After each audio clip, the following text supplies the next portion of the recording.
Hey everybody, some Gadget Guy here with another quick device versus device showdown, fight for blood.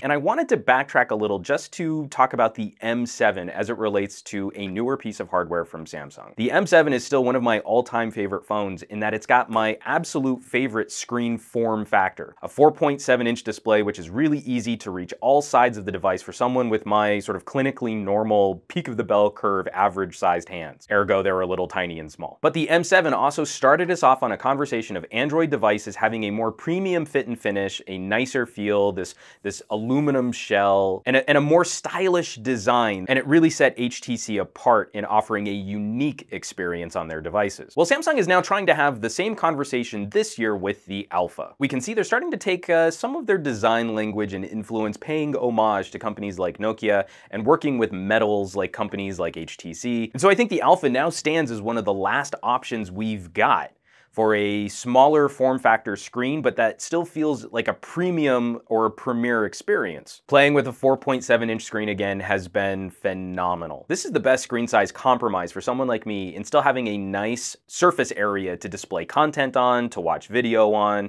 to write emails, have a decently sized keyboard, but then still be able to ergonomically reach all sides easily one-handed. And with the M7, for a phone that was amazing to hold last year, Samsung has surpassed it with a phone that is thinner and sleeker and lighter and even better balanced than what HTC was able to pull off with the M7. I think it's interesting to look at both of these phones because they were the first phones in terms of style. I had a number of issues with the way that the M7 was pieced together. We've got this plastic trim running around the middle. The volume rocker doesn't have a very clear, distinct feel to it. I really wish HTC would take a little more effort in finishing off their USB ports. And the headphone jack on the M7 drives me absolutely nuts that it doesn't sit centered in the plastic, that it cuts into the frame of the phone's metal outer shell. I'm gonna be cranky pants about that probably till I die. So Samsung, looking at the market and designing their first fashion phone, has gotten a lot of those things right. The volume rocker is one piece, but it's got very clearly defined metal edges so you can feel very quickly where you need to move your finger to turn the volume up and down. The metal edge running around the side has these nice little bubbled corners, which I hope will give it a little more resilience in a corner drop,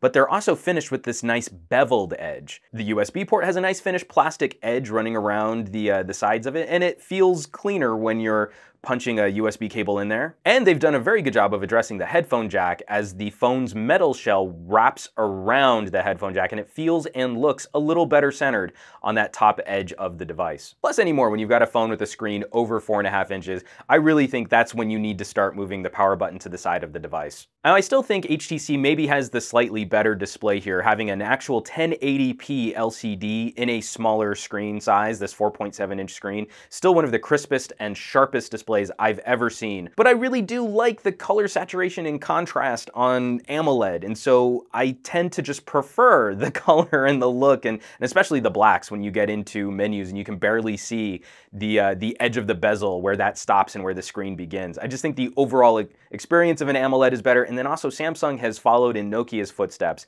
in offering up some great outdoor brightness modes. So especially when it's in full auto, the screen is actually subtly tweaking color and brightness to give you even more contrast so you have an easier time seeing stuff outside. And the cameras between these two phones I think are actually a closer competition than between the Galaxy Alpha and the M8. We still have the resolution disparity, so the Alpha will be a better phone for people who want features like zoom or UHD video, but the optical image stabilization on the M7 I think actually makes this a subtly better performer in low light conditions, and it means the video is a little less shaky. Focusing system has been better on the Alpha. This still hunts focus more than I would like it to. It's still a little more aggressive about exposure changes, and I think the video is a little bit better saturated on the Alpha than on the M7, but this is a much closer battle in just terms of different shooting styles and different capabilities. And I don't really want to get overly bogged down in other hardware considerations like battery life. My M7 is obviously a lot older and it's been through a lot more use,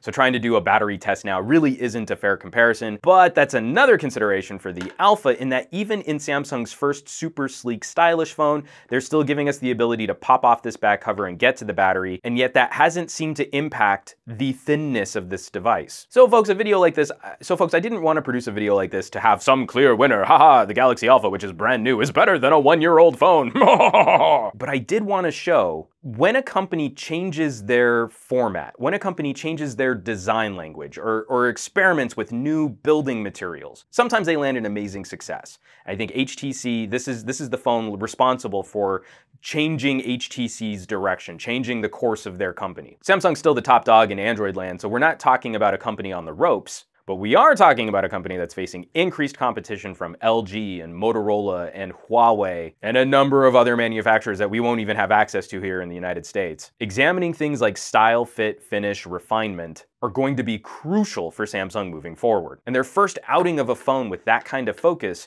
is proving to be a very interesting phone to discuss. Their ability to look at the market for other devices that are also trying to do similar things, the M7s, the iPhone 6s of the world. They've addressed a number of the concerns that I've had with those other devices. And of course, I always want to hear from you folks on videos like this, especially in terms of style, design. What's one of the prettiest phones that you can think of? How do phones like the M7 and the Galaxy Alpha compare to some of those attractive phones? Maybe you're even like a classic Nokia fan, like you want to pick up an N8 and go toe-to-toe with some of the newer phones out there just because it was your favorite style phone or your favorite design. Drop me some comments down below because those are the conversations I absolutely love getting into. As always, folks, thanks so much for watching my videos, subscribing to my channel, sharing my videos, because you guys have been posting my videos lately all over social media, and I can't thank you enough because it's bringing so many people, and we get to share this tech goodness with even more of you fine folks. Hit that thumbs up button, and I will catch you all on the next review.